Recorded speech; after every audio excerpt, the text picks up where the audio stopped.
Chapter 15. Such was the history of my beloved cottagers. It impressed me deeply. I learned, from the views of social life which it developed, to admire their virtues and to deprecate the vices of mankind. As yet I looked upon crime as a distant evil. Benevolence and generosity were ever present before me, inciting within me a desire to become an actor in the busy scene where so many admirable qualities were called forth and displayed. But in giving an account of the progress of my intellect, I must not omit a circumstance which occurred in the beginning of the month of August of the same year.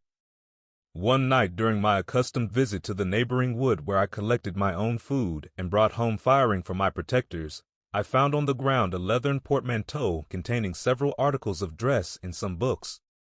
I eagerly seized the prize and returned with it to my hovel.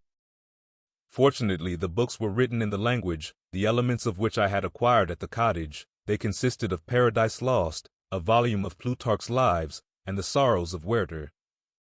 The possession of these treasures gave me extreme delight. I now continually studied and exercised my mind upon these histories, whilst my friends were employed in their ordinary occupations. I can hardly describe to you the effect of these books. They produced in me an infinity of new images and feelings that sometimes raised me to ecstasy, but more frequently sunk me into the lowest dejection. In the Sorrows of Werther, besides the interest of its simple and affecting story, so many opinions are canvassed and so many lights thrown upon what had hitherto been to me obscure subjects, that I found in it a never-ending source of speculation and astonishment. The gentle and domestic manners it described, combined with lofty sentiments and feelings, which had for their object something out of self, accorded well with my experience among my protectors and with the wants which were forever alive in my own bosom. But I thought Werther himself a more divine being than I had ever beheld or imagined. His character contained no pretension, but it sank deep. The disquisitions upon death and suicide were calculated to fill me with wonder. I did not pretend to enter into the merits of the case, yet I inclined towards the opinions of the hero, whose extinction I wept, without precisely understanding it. As I read, however, I applied much personally to my own feelings and condition. I found myself similar, yet at the same time strangely unlike to the beings concerning whom I read and to whose conversation I was a listener.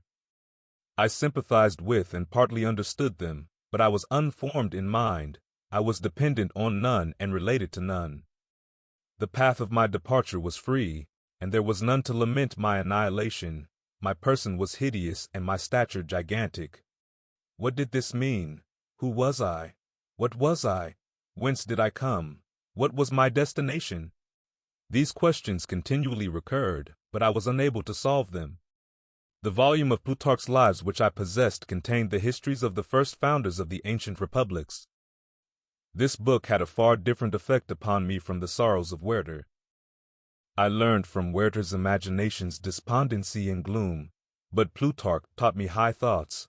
He elevated me above the wretched sphere of my own reflections, to admire and love the heroes of past ages. Many things I read surpassed my understanding and experience.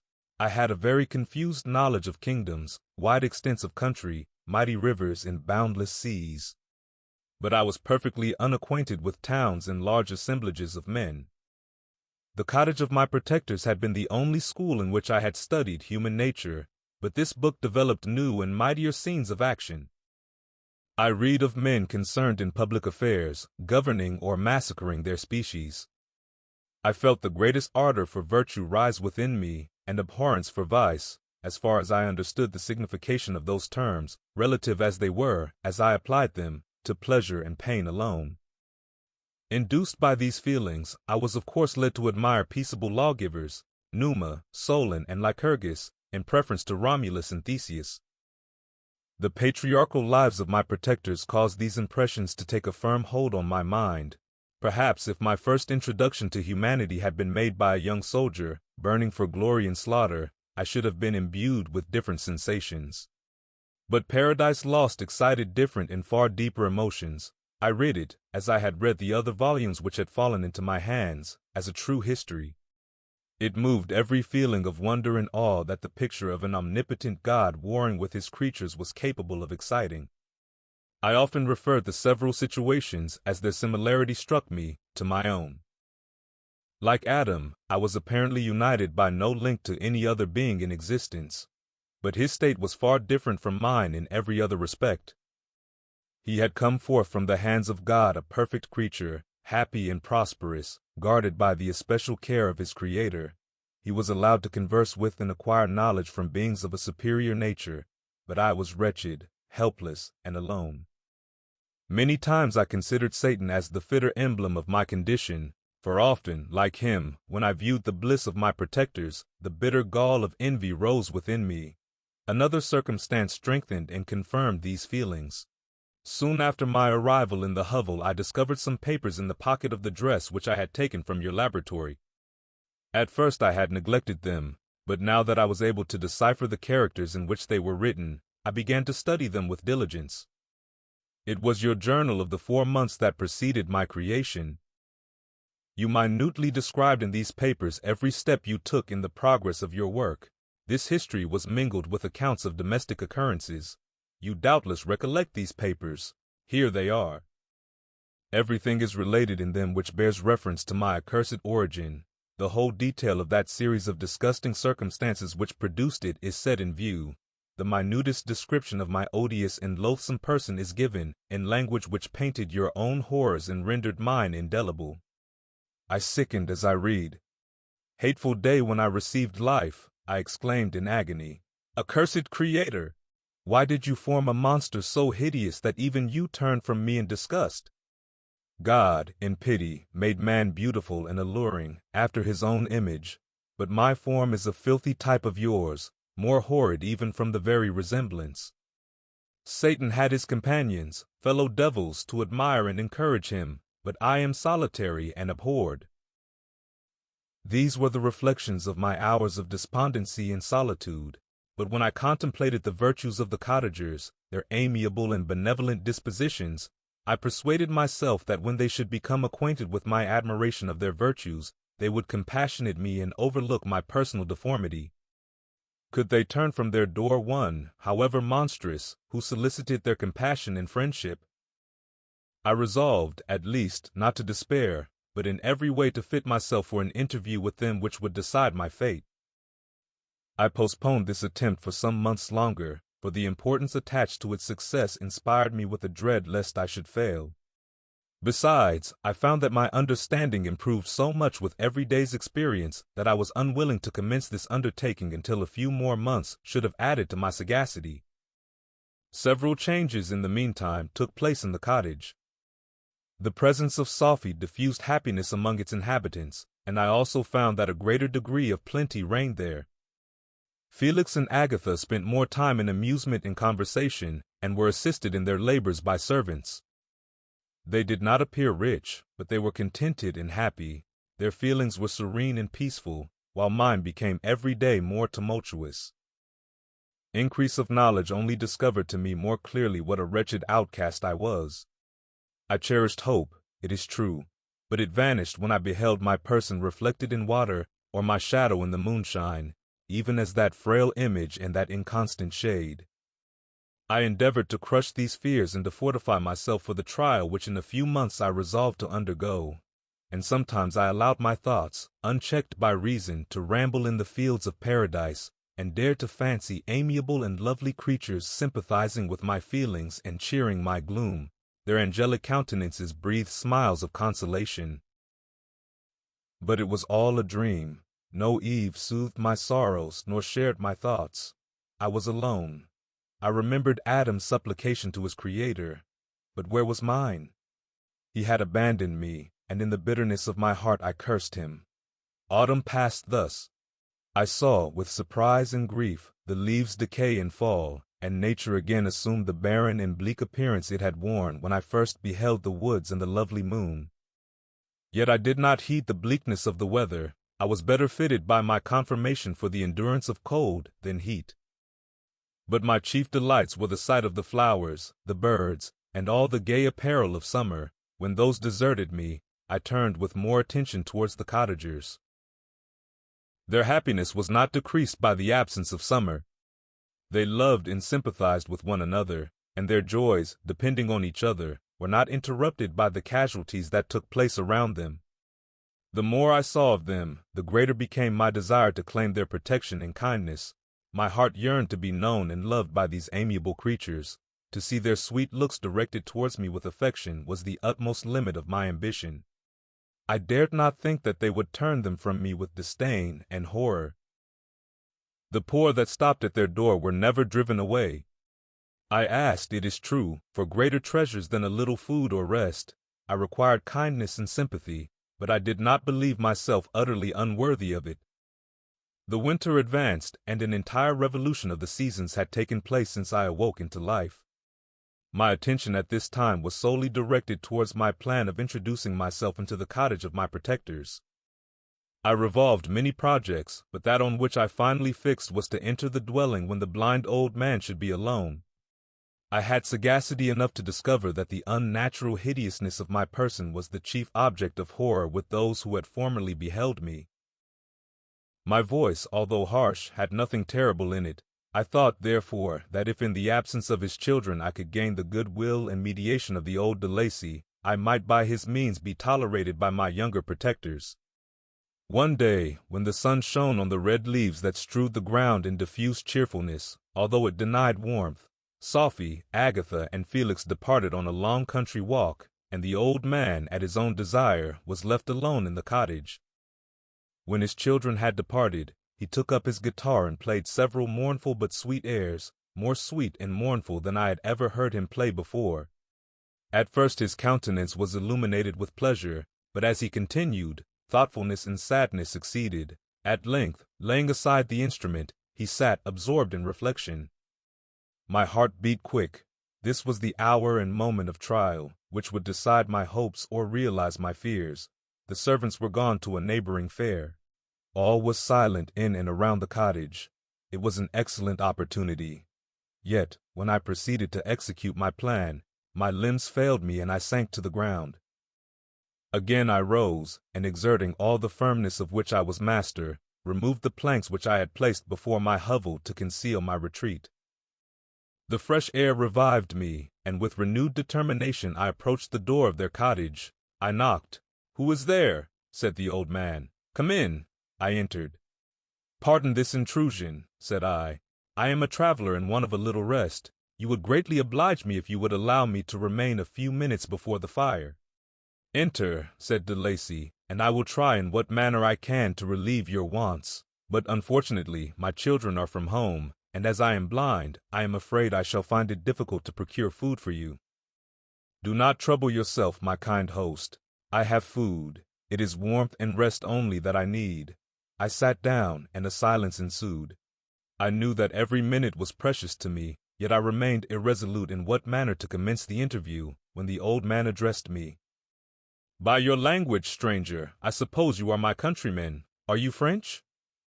"No, but I was educated by a French family and understand that language only. I am now going to claim the protection of some friends, whom I sincerely love, and of whose favor I have some hopes." "Are they Germans?" "No, they are French. But let us change the subject. I am an unfortunate and deserted creature. I look around and I have no relation or friend upon earth. These amiable people to whom I go have never seen me and know little of me. I am full of fears, for if I fail there, I am an outcast in the world forever. Do not despair. To be friendless is indeed to be unfortunate, but the hearts of men, when unprejudiced by any obvious self-interest, are full of brotherly love and charity. Rely, therefore, on your hopes, and if these friends are good and amiable, do not despair. They are kind, they are the most excellent creatures in the world, but unfortunately, they are prejudiced against me. I have good dispositions, my life has been hitherto harmless and in some degree beneficial, but a fatal prejudice clouds their eyes, and where they ought to see a feeling and kind friend, they behold only a detestable monster. That is indeed unfortunate, but if you are really blameless, cannot you undeceive them? I am about to undertake that task, and it is on that account that I feel so many overwhelming terrors. I tenderly love these friends. I have, unknown to them, been for many months in the habits of daily kindness towards them, but they believe that I wish to injure them, and it is that prejudice which I wish to overcome. Where do these friends reside? Near this spot. The old man paused and then continued, If you will unreservedly confide to me the particulars of your tale, I perhaps may be of use in undeceiving them. I am blind and cannot judge of your countenance, but there is something in your words which persuades me that you are sincere. I am poor and an exile, but it will afford me true pleasure to be in any way serviceable to a human creature. Excellent man, I thank you and accept your generous offer. You raise me from the dust by this kindness, and I trust that, by your aid, I shall not be driven from the society and sympathy of your fellow creatures. Heaven forbid, even if you were really criminal, for that can only drive you to desperation and not instigate you to virtue. I also am unfortunate. I and my family have been condemned, although innocent. Judge, therefore, if I do not feel for your misfortunes. How can I thank you, my best and only benefactor? From your lips first have I heard the voice of kindness directed towards me. I shall be forever grateful, and your present humanity assures me of success with those friends whom I am on the point of meeting. May I know the names and residence of those friends? I paused. This, I thought, was the moment of decision, which was to rob me of or bestow happiness on me forever. I struggled vainly for firmness sufficient to answer him, but the effort destroyed all my remaining strength. I sank on the chair and sobbed aloud. At that moment I heard the steps of my younger protectors. I had not a moment to lose, but seizing the hand of the old man, I cried, Now is the time! Save and protect me! You and your family are the friends whom I seek. Do not you desert me in the hour of trial. Great God! Exclaimed the old man. Who are you? At that instant the cottage door was opened, and Felix, Sophie, and Agatha entered. Who can describe their horror and consternation on beholding me? Agatha fainted, and Sophie, unable to attend to her friend, rushed out of the cottage. Felix darted forward, and with supernatural force tore me from his father, to whose knees I clung. In a transport of fury, he dashed me to the ground and struck me violently with a stick. I could have torn him limb from limb, as the lion rends the antelope. But my heart sank within me as with bitter sickness, and I refrained. I saw him on the point of repeating his blow, when, overcome by pain and anguish, I quitted the cottage, and in the general tumult escaped unperceived to my hovel. Chapter 16. Cursed, cursed Creator! Why did I live? Why, in that instant, did I not extinguish the spark of existence which you had so wantonly bestowed? I know not. Despair had not yet taken possession of me. My feelings were those of rage and revenge. I could with pleasure have destroyed the cottage and its inhabitants, and have glutted myself with their shrieks and misery. When night came, I quitted my retreat and wandered in the wood, and now, no longer restrained by the fear of discovery, I gave vent to my anguish in fearful howlings. I was like a wild beast that had broken the toils, destroying the objects that obstructed me and ranging through the wood with a stag-like swiftness. Oh, what a miserable night I passed! The cold stars shone in mockery, and the bare trees waved their branches above me. Now and then the sweet voice of a bird burst forth amidst the universal stillness. All, save I, were at rest or in enjoyment. I, like the arch-fiend, bore a hell within me, and finding myself unsympathized with, wished to tear up the trees, spread havoc and destruction around me, and then to have sat down and enjoyed the ruin. But this was a luxury of sensation that could not endure. I became fatigued with excess of bodily exertion, and sank on the damp grass in the sick impotence of despair. There was none among the myriads of men that existed who would pity or assist me, and should I feel kindness towards my enemies? No. From that moment I declared everlasting war against the species, and more than all, against him who had formed me and sent me forth to this insupportable misery. The sun rose. I heard the voices of men and knew that it was impossible to return to my retreat during that day. Accordingly, I hid myself in some thick underwood, determining to devote the ensuing hours to reflection on my situation. The pleasant sunshine and the pure air of day restored me to some degree of tranquillity, and when I considered what had passed at the cottage, I could not help believing that I had been too hasty in my conclusions. I had certainly acted imprudently. It was apparent that my conversation had interested the father in my behalf, and I was a fool in having exposed my person to the horror of his children. I ought to have familiarized the old de Lacy to me, and by degrees to have discovered myself to the rest of his family, when they should have been prepared for my approach. But I did not believe my errors to be irretrievable, and after much consideration I resolved to return to the cottage, seek the old man, and by my representations win him to my party. These thoughts calmed me, and in the afternoon I sank into a profound sleep, but the fever of my blood did not allow me to be visited by peaceful dreams. The horrible scene of the preceding day was forever acting before my eyes. The females were flying, and the enraged Felix tearing me from his father's feet. I awoke exhausted, and finding that it was already night, I crept forth from my hiding place and went in search of food. When my hunger was appeased, I directed my steps towards the well-known path that conducted to the cottage. All there was at peace. I crept into my hovel and remained in silent expectation of the accustomed hour when the family arose. That hour passed, the sun mounted high in the heavens, but the cottagers did not appear. I trembled violently, apprehending some dreadful misfortune. The inside of the cottage was dark, and I heard no motion. I cannot describe the agony of this suspense. Presently 2 countrymen passed by, but pausing near the cottage, they entered into conversation, using violent gesticulations, but I did not understand what they said, as they spoke the language of the country, which differed from that of my protectors. Soon after, however, Felix approached with another man. I was surprised, as I knew that he had not quitted the cottage that morning, and waited anxiously to discover from his discourse the meaning of these unusual appearances. "Do you consider," said his companion to him, "that you will be obliged to pay 3 months' rent and to lose the produce of your garden? I do not wish to take any unfair advantage, and I beg therefore that you will take some days to consider of your determination."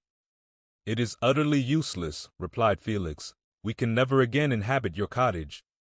The life of my father is in the greatest danger, owing to the dreadful circumstance that I have related. My wife and my sister will never recover from their horror. I entreat you not to reason with me any more. Take possession of your tenement and let me fly from this place." Felix trembled violently as he said this. He and his companion entered the cottage, in which they remained for a few minutes and then departed. I never saw any of the family of de Lacy more. I continued for the remainder of the day in my hovel in a state of utter and stupid despair. My protectors had departed, and had broken the only link that held me to the world. For the first time the feelings of revenge and hatred filled my bosom, and I did not strive to control them, but allowing myself to be borne away by the stream, I bent my mind towards injury and death. When I thought of my friends, of the mild voice of de Lacy, the gentle eyes of Agatha, and the exquisite beauty of the Arabian, these thoughts vanished, and a gush of tears somewhat soothed me. But again, when I reflected that they had spurned and deserted me, anger returned, a rage of anger, and unable to injure anything human, I turned my fury towards inanimate objects. As night advanced, I placed a variety of combustibles around the cottage, and after having destroyed every vestige of cultivation in the garden, I waited with forced impatience until the moon had sunk to commence my operations. As the night advanced, a fierce wind arose from the woods and quickly dispersed the clouds that had loitered in the heavens. The blast tore along like a mighty avalanche and produced a kind of insanity in my spirits that burst all bounds of reason and reflection. I lighted the dry branch of a tree and danced with fury around the devoted cottage, my eyes still fixed on the western horizon, the edge of which the moon nearly touched. A part of its orb was at length hid, and I waved my brand. It sank, and with a loud scream I fired the straw and heath and bushes which I had collected. The wind fanned the fire, and the cottage was quickly enveloped by the flames, which clung to it and licked it with their forked and destroying tongues. As soon as I was convinced that no assistance could save any part of the habitation, I quitted the scene and sought for refuge in the woods. And now, with the world before me, whither should I bend my steps? I resolved to fly far from the scene of my misfortunes, but to me, hated and despised, every country must be equally horrible. At length the thought of you crossed my mind.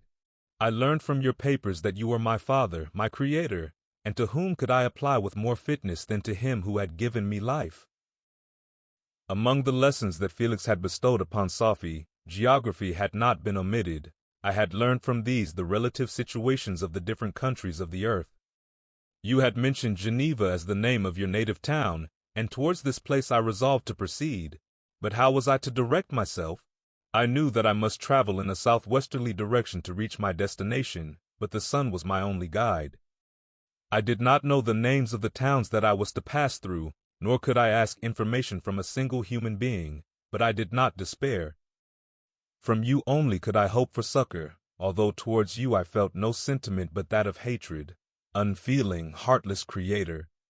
You had endowed me with perceptions and passions, and then cast me abroad an object for the scorn and horror of mankind. But on you only had I any claim for pity and redress, and from you I determined to seek that justice which I vainly attempted to gain from any other being that wore the human form. My travels were long, and the sufferings I endured intense. It was late in autumn when I quitted the district where I had so long resided. I traveled only at night, fearful of encountering the visage of a human being.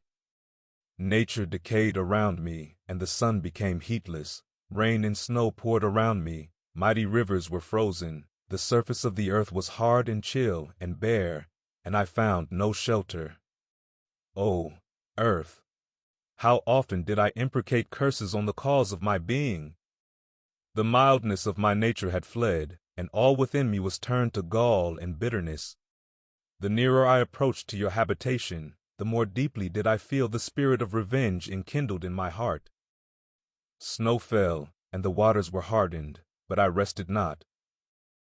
A few incidents now and then directed me, and I possessed a map of the country, but I often wandered wide from my path. The agony of my feelings allowed me no respite. No incident occurred from which my rage and misery could not extract its food, but a circumstance that happened when I arrived on the confines of Switzerland, when the sun had recovered its warmth and the earth again began to look green, confirmed in an especial manner the bitterness and horror of my feelings. I generally rested during the day and traveled only when I was secured by night from the view of man. One morning, however, finding that my path lay through a deep wood, I ventured to continue my journey after the sun had risen. The day, which was one of the first of spring, cheered even me by the loveliness of its sunshine and the balminess of the air. I felt emotions of gentleness and pleasure that had long appeared dead revive within me. Half surprised by the novelty of these sensations, I allowed myself to be borne away by them, and forgetting my solitude and deformity, dared to be happy. Soft tears again bedewed my cheeks, and I even raised my humid eyes with thankfulness towards the blessed sun, which bestowed such joy upon me.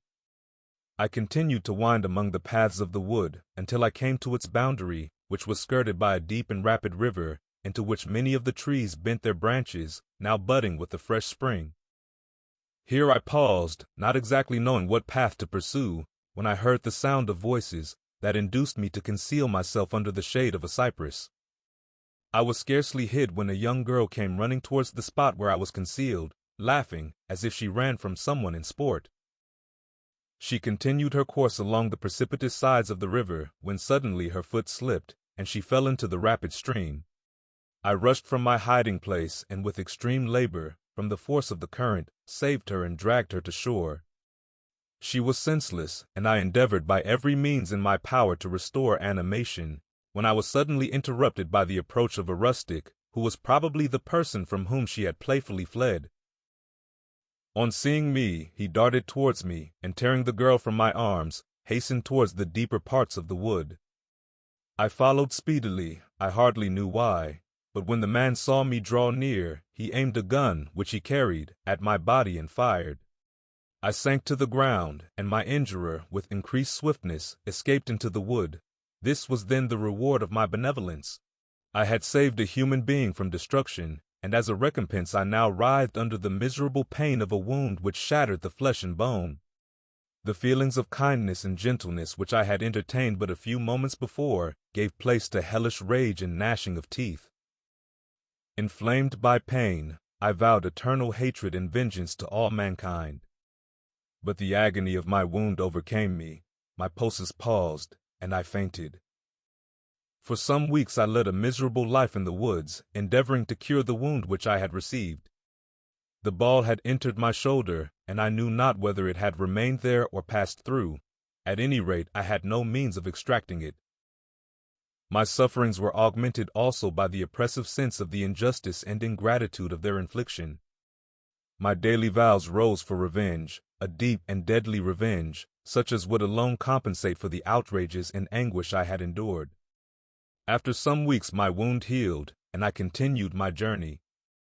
The labors I endured were no longer to be alleviated by the bright sun or gentle breezes of spring. All joy was but a mockery which insulted my desolate state and made me feel more painfully that I was not made for the enjoyment of pleasure.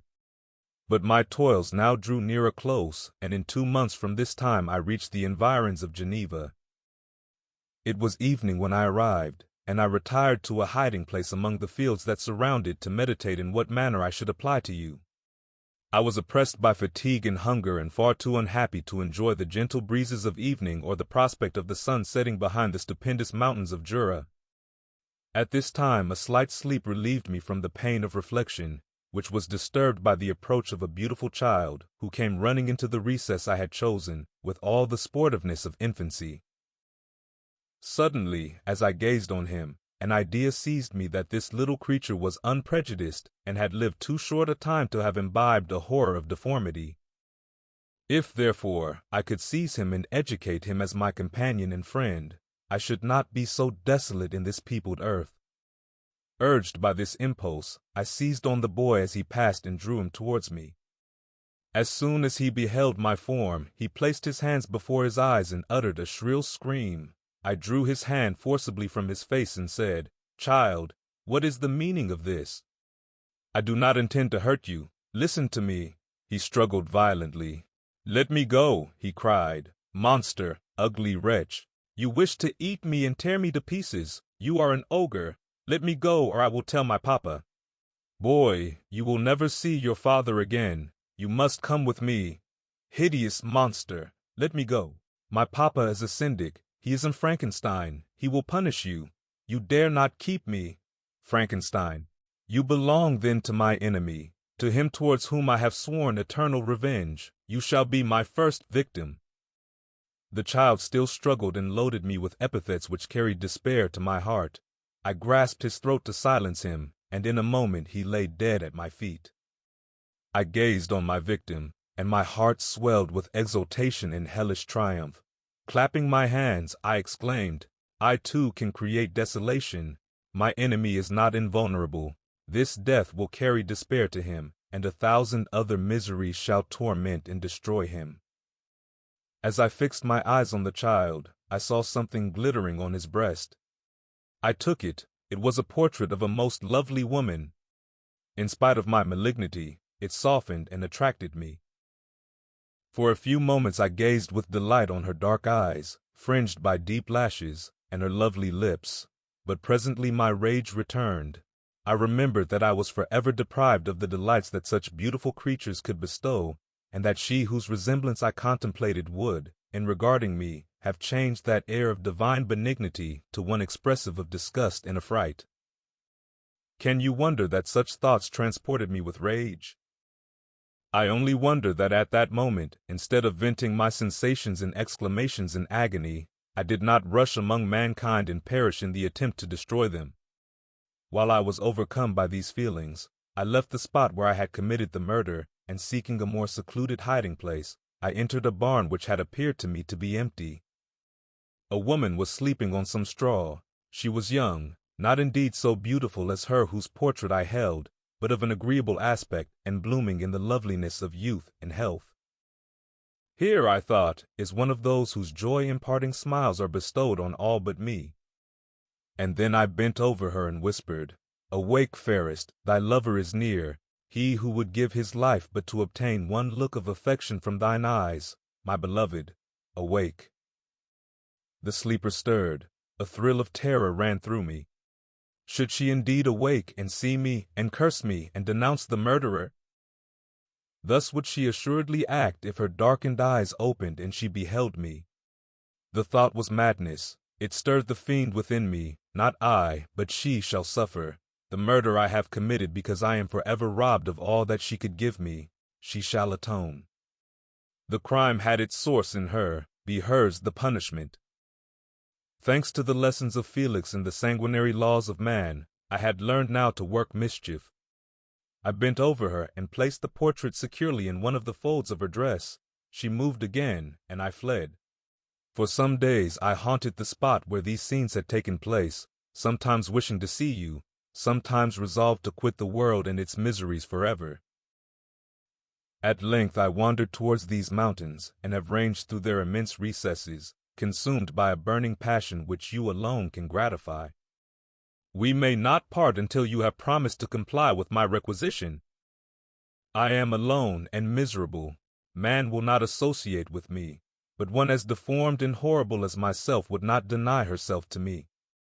My companion must be of the same species and have the same defects. This being you must create.